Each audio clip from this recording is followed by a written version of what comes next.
So Avantika, calculus. So this, this series of lectures that we will be doing, this is, mainly keeping in mind the applications of calculus to physics. Are we clear about this? Yes, sir.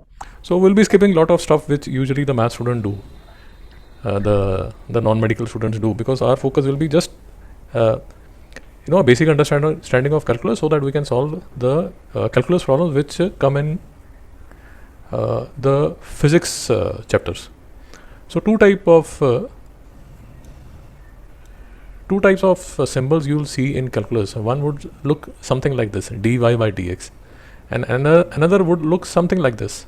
This is the symbol of integration, and usually they will write as y dx. Now, just a basic understanding of what exactly is y. So this is my y, this is my x. Now my x is called a independent variable. Do we understand this? Yeah. So this would be the independent variable, and this y-axis would be a dependent variable. Now, in short, what is the, actually it is pretty obvious from the word itself. What is the meaning of a dependent and independent is that, so for example, I say that I drop a ball from a building. So I have dropped a ball from the building. Because I have dropped the ball, the initial velocity is 0. Let us say the acceleration is constant and is equal to 10 meter per second square. This is the acceleration which will be given by Earth. Are we clear till here? Yeah. So at any time, if I have to see the distance which this ball has traveled, so the equation that I'll be using is s is equal to ut plus half at square. Am I clear about this? Yeah. So when I say that s is equal to, this is the equation of motion, second equation of motion, s is equal to ut plus half at square. Now in this case, this is 0. Therefore, my distance would be given by 5t square. Is it making sense? Because I'm Yeah. taking the value of acceleration to be 10. So this would be 5t square. Now, if you see this equation, all that it is saying is the distance traveled by the ball, in very simple terms, the distance traveled by the ball is a function of time. So more is the time, more would be the distance traveled. Do we agree to this? Yeah. So if I plot t, if I consider t to be the x-axis, then this s, or the distance, or would be my y-axis. Is it making sense? Yeah. So using this equation, I consider the values of t to be positive. So this is the kind of graph that I will draw. Is it making sense or not? Yeah. So what this graph would be telling you is that the independent variable is time. So time would be the independent variable. It will be 1 second, 2 second, 3 second. The time doesn't depend on anything. But the distance traveled by the ball would depend upon the time. Is it making sense? The more is the time, the more is the distance covered traveled by the ball. Is it making sense? Yeah. So we'll see various kind of these graphs. So that is why before we start these series of lectures, what we need to understand is few of the basic graphs which are used in calculus. So that is why I had suggested let's just have a look at this lecture. In this lecture, you will see lot of graphs being discussed. So you will have linear, quadratic, cubic, exponential, square root, cube root graphs. Because using these graphs, when we try to understand calculus, it makes far more sense. Because see, usually what they do is they give you the formulas which are used in differentiation, and then the formula is put in the question, and then you try to derive the function. But what exactly is happening is much more clearer when we see that happening on a graph. Is it making sense? Yeah. So the first thing that we need to understand is before we, this is an introduction lecture, so it is okay. So before the next lecture, so just see this basic graph lecture. Are we clear till here? Yeah. Okay. So what we have understood till now is that we'll see two types of two broad categories in calculus. One would be differentiation, one would be integration. I won't be going into much detail of integration for the next, I think, 4 or 5 lectures. So just let's focus on differentiation only. But just for your reference sake, this is how the symbol of dy by dx looks like, and this is how the symbol of integration looks like. Yeah. Another thing that you can remember, even if we have just spent 10-15 minutes discussing about calculus, just cram this, that whenever they want to know the slope, they want you to take differentiation, and whenever they want you to calculate area, they want you to do integration. Are we clear till here? Yeah. The more time we spend on calculus, the more clearer it will be. But just, in the initial stages, you can just cram this, that whenever they are talking about slope, they are talking about differentiation, and whenever they are talking about area, it is integration. Are we clear till here? Another very basic thing that we need to understand is that this is a independent variable, and this is a dependent variable. Dependent variable implies that it will take the values from here, depending upon the kind of function. Now, what exactly is a function?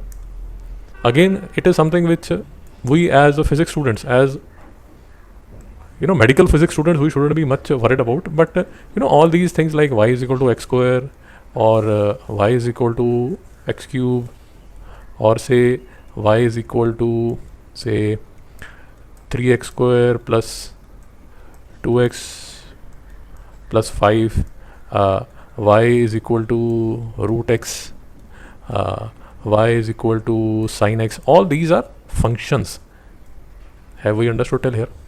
Yeah. So, for example, a question might be, just to give you a flavor of what lies ahead, a question can be that the displacement of a particle is a function of time, and it is given like this is the equation that the body follows. So the displacement is given as a function of time like this. So this is the question which will be given to you, and then they will say that find the velocity of the particle at time 10 second, or they will say that find the acceleration of the particle at the same time. Have you understood what I've said? Yeah. So they might say that there is a body which follows the velocity function of the body follows this equation, v is equal to root t. So the velocity follows this. This is the way in which the velocity is dependent upon time. And they might ask you, so tell us what would be the displacement at say t is equal to 10 second. Or they might ask you what is the acceleration at the same time, or maybe at time t is equal to let us say 8 second. Avantika, is it making sense? Yeah. See, that is why what I had suggested was just have a look at this lecture before this this initial lecture. Of course, I'll tell you what are the concepts which will be used here, but before next lecture, please do watch this introduction to differentiation. Are we clear about this? Yeah. Okay. So what we have understood till now is that we will be given there will be a independent variable, and there will be a dependent variable. That dependent variable, this relation between the dependent and independent variable can be anything. So for example, when we are doing equation of motion, this is the kind of equation that we see here. The height depends upon time like this, because this half a is constant. Is it making sense? Yeah. So similarly, we'll be doing a chapter harmonic motion. So in harmonic motion, we will have a situation like this, that there will be an object. There will be an object which will be in contact with the spring, which will be bounded to a spring. So what we will do is we will give some initial force to this block, and this block will start moving like this. So it will start doing a simple harmonic motion. Is it making sense? Mm-hmm. Yeah. Now in that chapter, we will see that the displacement of the particle would be a function of time in a function which looks something like this. Is it making sense? Yeah. So this would be the displacement of this block. This would be the displacement of this block around a certain point, which is called the mean position. So it will go like this, then it will come back, it will go like this, then it will come back, and we will see that this middle point is the mean position. So we will be given a displacement function, and from displacement function we will be required to calculate the velocity and the acceleration. Am I making sense till here?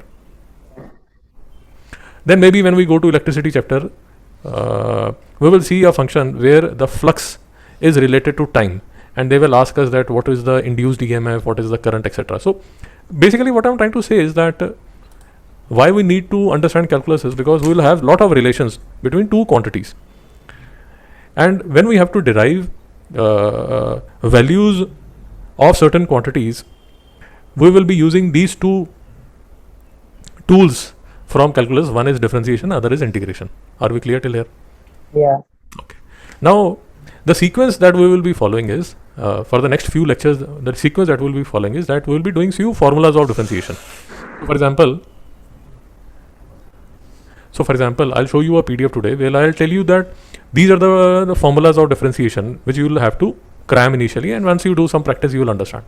Then using those formulas, we will be applying those formulas in motion problems. So for example, right now we are doing motion in one dimension. So we will start using these formulas of differentiation in few of the problems relating to motion, also called kinematics.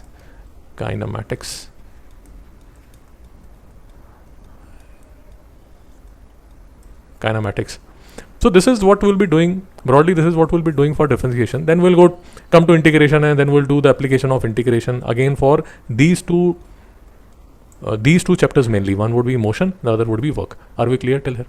Yeah. Okay, so this is a very broad gist of the path that we'll be following.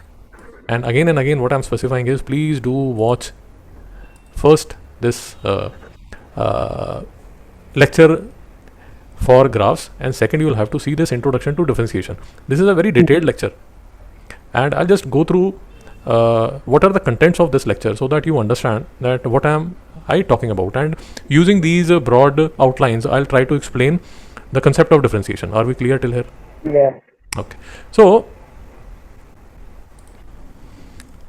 basically what we want to do is in the next 3-4 lectures, basically this is where we want to arrive. We want to see the application of differentiation to find position, velocity, acceleration. Can you see this lecture? So just to give you a flavor of where exactly do we want to reach, what we want to do in differentiation is, so for example we'll have a question like this, that the displacement of a body is given by this function t cube upon 3 minus t square upon t minus 6t plus 5. Find its acceleration and displacement when the particle stops moving. Is it making some sense? Yeah. So these are the the kind of problems that we should be doing in the next maybe 3 or 4 lectures. So for example, you will be given a function like this, that displacement is given. Displacement is a function of time, and find the velocity at the beginning, that is at t is equal to 0. Another question might look something like this, that the displacement is given by this, and find the time at which the velocity is 6 meters per second. So in the next 2-3 lectures, we'll be able to make sense of all these questions. This is what I want to make you comfortable, because these are the kind of questions which will be these are the kind of questions which are part of our physics syllabus. We have to do this. This is not something which is extra. Are we clear till here? Yeah. Okay. So using this topic list only, I will try to tell you the things that I want to cover, things that I want to convey regarding differentiation. And I'll be, after this lecture, I'll be sending you this PDF. So this PDF has lot of formulas,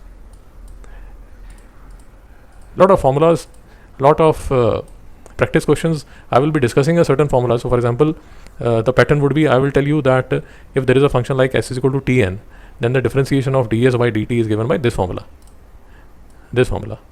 And then after I have explained this, there will be these practice questions which you will have to do. Can you see these practice problems? Yeah. So it has a list of maybe 15 to 20 formulas. We'll be discussing a formula. Basically, I'll be telling you this formula, this is the formula, and then you'll have to practice. Is it making sense? Yeah. And these are basic differentiation problems, not very complex. But what you need to understand is that all of this is part of our syllabus. So for example, I was telling you about the simple harmonic motion. So this is how the function will look like. This ft is equal to a cos omega t. Can you see this? Can you see the PDF? Yeah. So the displacement, do you see this line? Displacement can be represented by a mathematical function of time. Periodic motion function is periodic in time, one of the simplest functions. So for example, they'll give you this, this is a displacement function, a cos omega t plus phi. And then using this displacement function, you'll have to calculate the velocity and the acceleration. Is it making sense? Yeah. Of course, you won't understand everything that I'm saying now, but slowly as we start going forward, things will start making sense. And another PDF that I'll be sending you is the few of the graphs which are usually used in calculus. So for example, one comfort that you want is that if there is a function like this, 2x cube minus 3x plus 4, it has a graph and its graph looks like this. This is the comfort that you want. So for example, if there is a graph like, let us say there is an equation like f is equal to x square, then this f is equal to x square has a corresponding graph which looks like a parabola. This is what is called a parabola. I'll be sending you this PDF. So for example, if there is a function like f is equal to x cube, it has a corresponding graph which looks like something like this. Avantika, is it making sense? Yeah. If there is a quadratic function, that quadratic function is basically a parabola. Everything is discussed in that lecture regarding the graphs, the common graphs which are used. So if there is a cubic function, this is a general way, this is a general form in which the graph of a cubic function looks like. If there is a function like f is equal to root x, then this is the graph of the function. If there is a function like f is equal to x raised to power 1 by 3, then this is the graph of that function. If there is a polynomial which is in the form of px by qx, this is a general way in which the graph of the function looks like. F is equal to 2 raised to power x has a graph. fx is equal to 2 raised to power minus x has also a graph. The logarithmic functions that you had studied in class 9th, if you remember, they too also have graphs. So basically what I'm trying to tell you is that, calculus makes far more sense once we know that the functions that we deal with are having graphs. Am I making sense? Yeah. And then, things become a bit easier. That is what I want to convey. And of course, in the next 2-3 lectures, we will have formulas like these. So for example, these are the standard formulas that we will have. So derivatives of algebraic functions, x raised to power, the derivative of x raised to power n is nxn minus 1, 1 upon xn is this, root x is this, sin x is this. So, these tables are available. We will be doing these questions for practice. We will be doing these questions. So don't worry about it. But what I'm trying to tell you is that this using the formula and calculating the derivative is a sort of boring part. But once we understand that each function has a graph and we try to see the differentiation in terms of graphs, then things become a bit fancier. They start making far more sense. Are we clear till here? Yeah. Okay. So now let us start with the actual work. Once we have understood the broad umbrella in which the things have to be covered, let us look at what exactly is differentiation, and let us try to understand how differentiation will help us find various quantities. For example, if we have to calculate velocity, if we have to calculate acceleration, then how differentiation would help us. Are we clear till here? Yeah. Okay. So Mantika, let us take a very simple function y is equal to x square. And what I want to tell you is that using the differential of y is equal to x square is 2x. And when we are discussing this, that the differentiation of y is equal to x square is 2x, we will understand a lot of things which will help us understand the core concept of what calculus is all about. So there is a function y is equal to x square. Y is equal to x square is basically, it looks like this. It is a parabola which open upwards.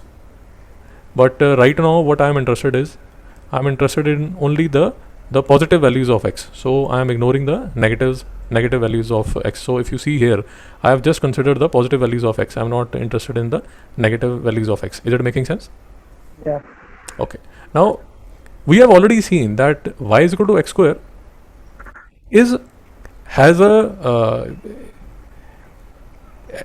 a connection with our physics, when we look at the equation of motion where the ball is dropped from a certain height and the initial motion, the initial velocity is 0, and the equation is given something like half a t square. So if I consider the value of a to be 10, then this equation becomes h is equal to 5t square. So this equation h is equal to 5t square has a sort of a connection with this equation. Is it making sense? Yeah. Basically what I'm trying to tell you is that this h is equal to 5t square, if I plot this, then it will look something like this for all positive values of t. This graph and this graph is almost the same. Is it making sense? Yeah. The only difference, as a matter of fact, you will understand that in the next few classes. The only difference is that here there is a 1 and here there is a 5. That is the only difference. And so when y is equal to x square is given to me, when I know as a physics problem, when I see that the height of that ball is given by this function h is equal to 5t square, then I have a basic confidence that yes, this problem y is equal to x square has some relevance for me as a physics student. So what I do is, this is my x axis and this is my y axis. I know that the value of y is x square. So at point x, at any random, let us say at any random point x, the value of y would be given by x square. Is it making sense? Yeah. And both these points, basically, both these coordinates would define this point. This point would be given by x comma x square. Is it making sense? Yeah. So similarly, I take another point x plus delta x. So at x plus delta x, the value of y would be given by this function, and because now x is x plus delta x, the value of y would be given by x plus delta x whole square. Is it making sense? Yeah, sir. भाई समझ आ रहा है नहीं आ रहा? Mister Rudra समझ आ रहा नहीं आ रहा?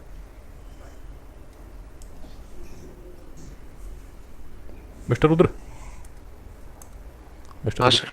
सो गए भाई? कुछ समझ आ रहा नहीं आ रहा? हाँ सर, समझ। y is equal to x square. ठीक है? So let us try to understand with the help of an example. Let us assume that x is equal to 2. Now if x is equal to 2 and I want to find the value of y, the value of y, Mr. Rudra, would be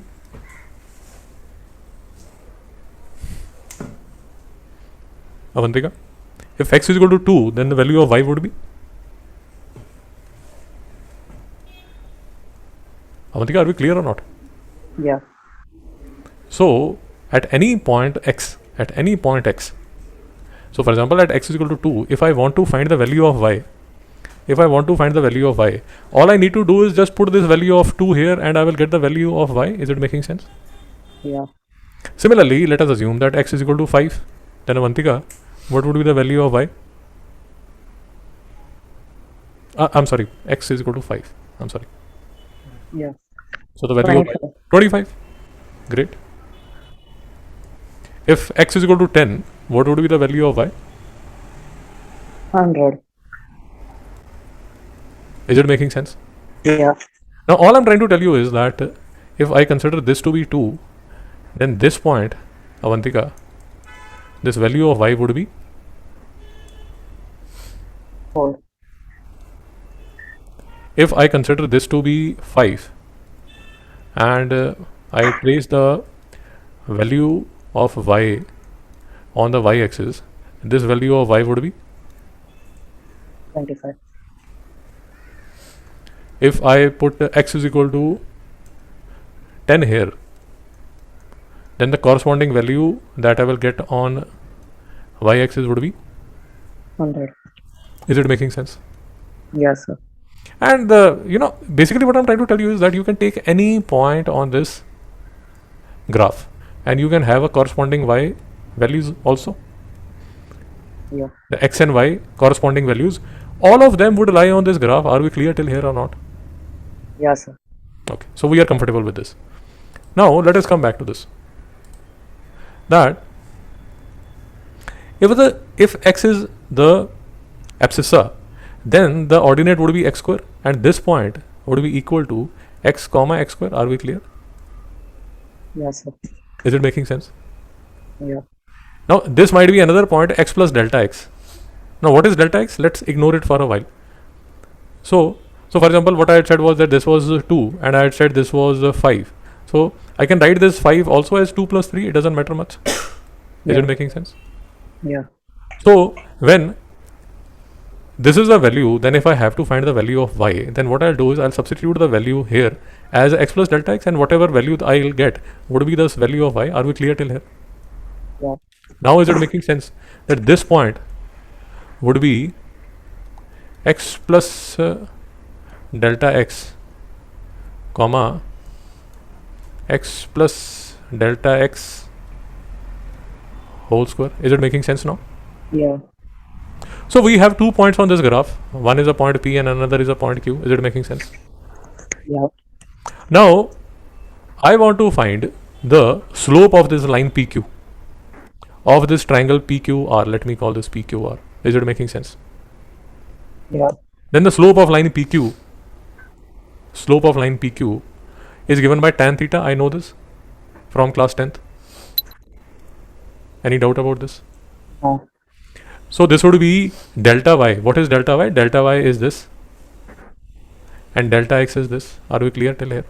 Yeah. Another way of looking at this is my another way of if you find this confusing, another way of looking at this is that this is my point x2 y2, this is my point x1 y1, and the slope will be equal to y2 minus y1 upon x2 minus x1. Is it making sense? Yeah. Now when I calculate this is x plus delta x whole square. When I calculate this is x square plus delta x square plus 2x delta x minus x square. This is x plus delta x minus x. So this x and this x will cancel. I'll have just a delta x in the denominator. Is this making sense or not? Yeah. And when I open the bracket, this x square and this x square will cancel, and this delta x, one of the delta x will vanish, and here also one of the only delta x will vanish. Is it making sense? Yeah. So it will simplify to delta x plus 2x. Is it making sense? Yeah. So the slope is given by the slope delta y by delta x is given by delta x plus 2x. Is it making sense? Yeah. Now let me do a small thing. What I'll do is I'll start bringing this q as close to p as is possible. Is it making sense? Yeah. Now as I start pulling q towards p, walking on the graph only, just remember you just have to walk on the graph, you can't leave the graph. So q is coming more and more closer to p. Now if you understand, at that time this point x plus delta x would be coming more and more close to x. Is it making sense? Yeah. When try to imagine that x plus delta x is as close to x as is possible, do you agree that delta x would have become 0? Almost 0. So it is like x is 2 and this x plus delta x would have become something like 2.00000000001. Is it making sense? Yeah. And if you see and observe closely, then delta x would have actually become 0.0000000000001. Is it making sense? Yeah. So the point that I'm trying to make is that if you pull q to p as close as is possible, you would see that the delta x will almost become 0. Is it making sense? Yeah. So here what I have used this phrase.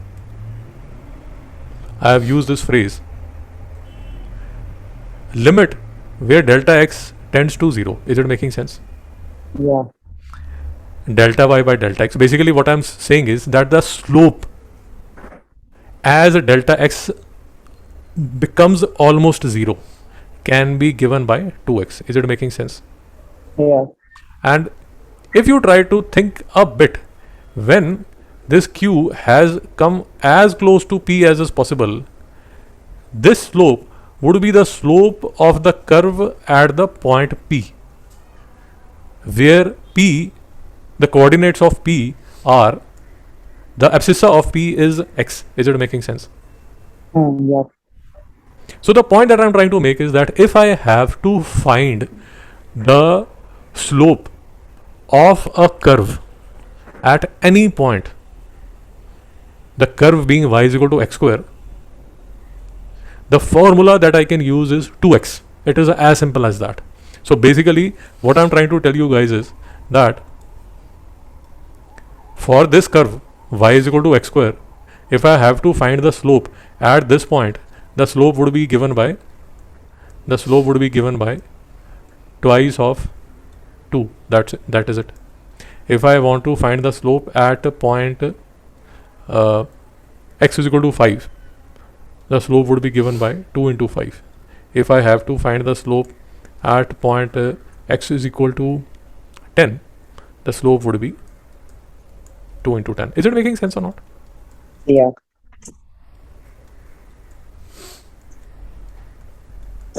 So here the slope is 4, here the slope is 10, here the slope is 20, and I can see the slope of the curve increasing. Is it making sense?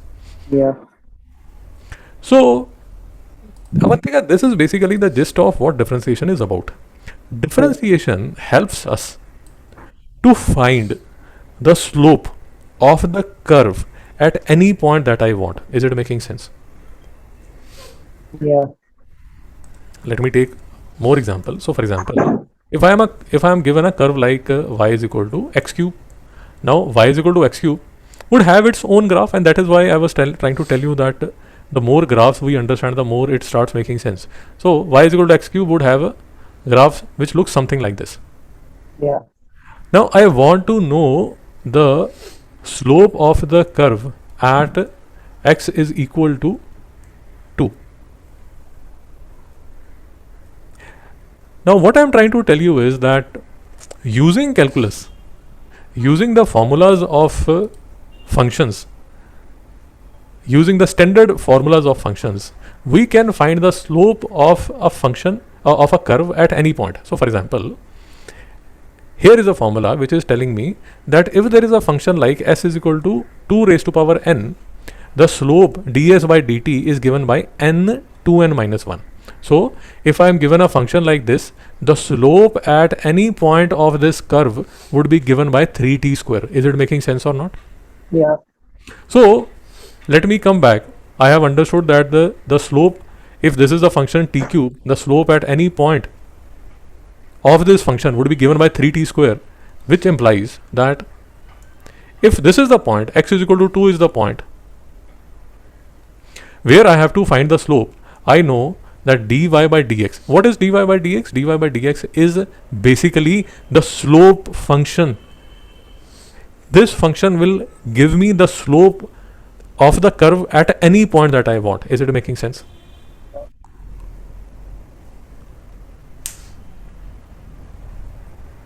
Avantika, is it making sense? Yeah.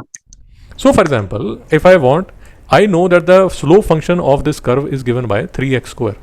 This is the result that I've got. Now I want to find the value of slope. I want to find the value of slope at x is equal to 2.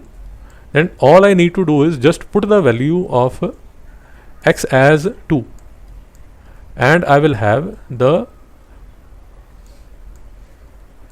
slope of the curve at x is equal to 2. 12 is the slope of the curve. Is it making sense? Yeah.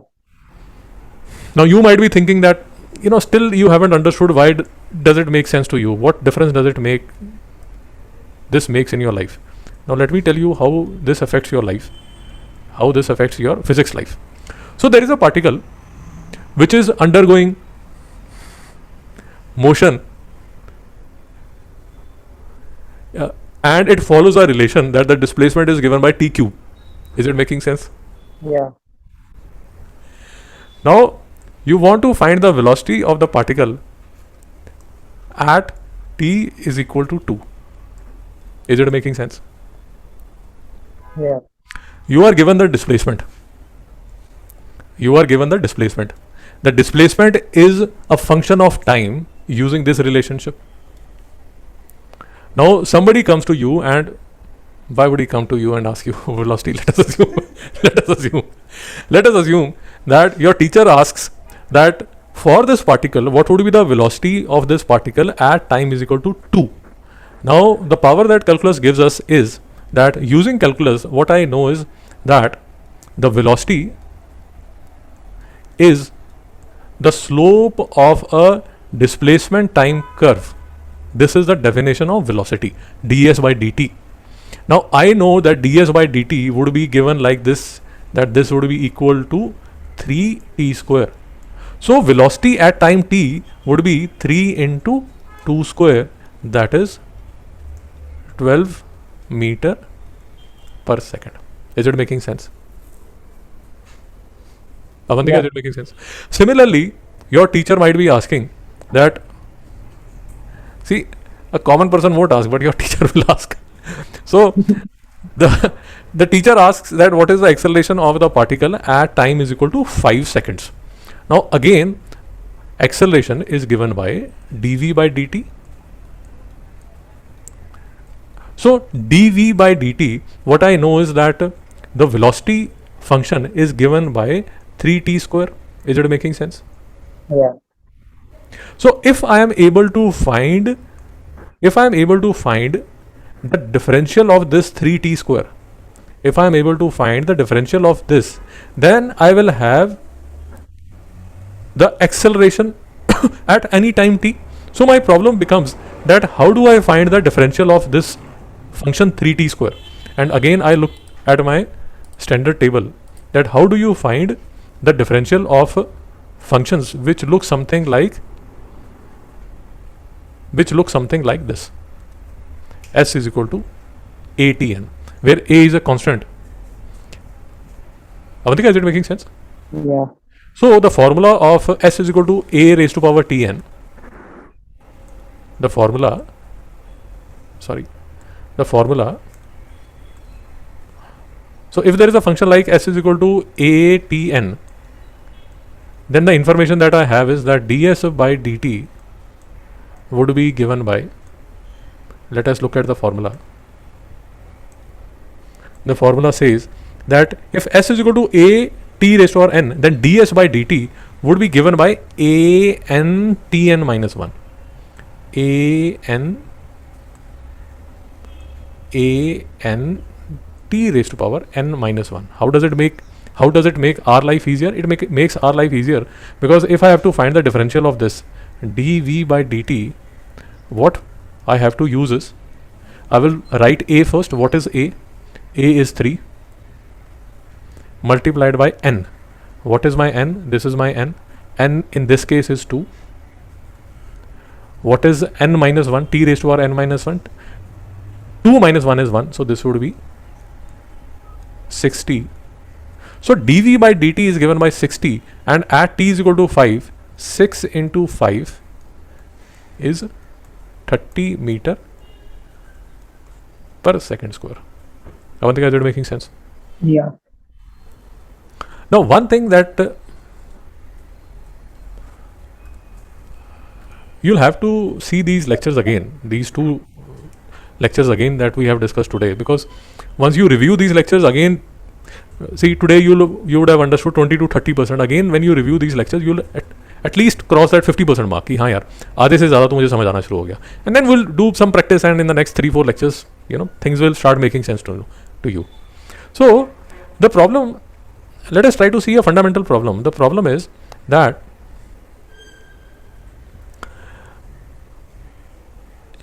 I am given like what we were discussing here.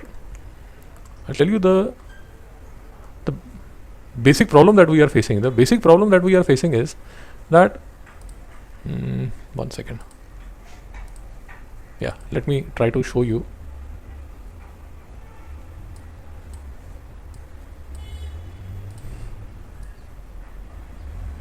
Okay, so I think once you start looking, once you watch this lecture, things will start making more sense to you.